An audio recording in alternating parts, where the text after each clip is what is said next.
بسم اللہ الرحمن الرحیم والذین یؤذون المؤمنین والمؤمنات بغیر ما اکتسبوا فقد احتملوا بہتانا واثما مبینا۔ اور جو لوگ مومن مردوں اور مومن عورتوں کو بغیر ان کی خطا کے تکلیف دیتے ہیں،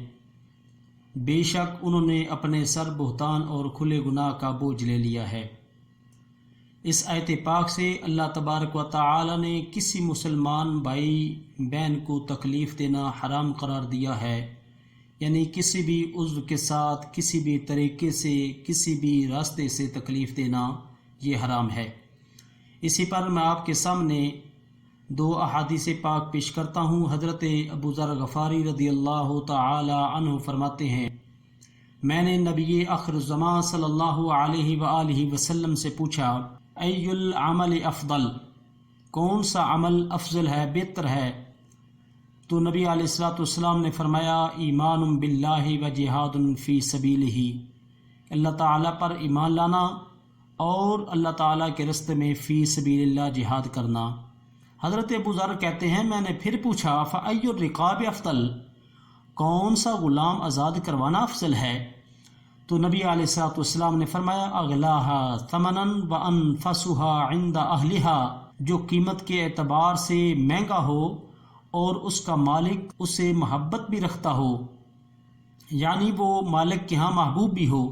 فإن لم افعل، حضرت ابو ذر کہتے ہیں، میں نے عرض کی اگر میں یہ نہیں کر سکتا،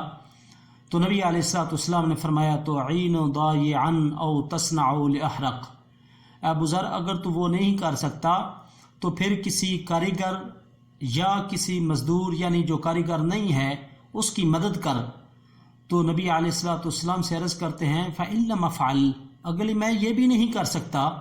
تو نبی علیہ السلام نے فرمایا، تدع الناس من الشر فإنها صدقة تصدق بها على نفسك، ابو ذر اگر تو وہ بھی نہیں کر سکتا تو پھر لوگوں کو اپنے شر سے محفوظ کر، بے شک وہ بھی تیری طرف سے صدقہ ہوگا۔ تو اسی پر دوسری روایت میں پیش کرتا ہوں، حضرت عبداللہ بن عمر سے، آپ فرماتے ہیں، نبی علیہ السلام نے فرمایا، المسلم من سلم المسلمون من لسانہ و یدہ والمہاجر من ہجر ما نہی اللہ عنہ۔ نبی علیہ السلام نے فرمایا، کامل مسلمان وہ ہے جس کی زبان اور ہاتھ سے دوسرے مسلمان محفوظ رہیں، اور مہاجر وہ ہے کہ جو ان کاموں کو چھوڑ دے، ان کاموں سے رک جائے، ان کاموں سے منع ہو جائے جس سے اللہ تبارک و تعالیٰ نے منع کیا ہے۔ اللہ تبارک و تعالیٰ سے دعا ہے کہ تمام مومن مسلمان بھائی ہماری تکلیف دہ چیز سے محفوظ رہیں۔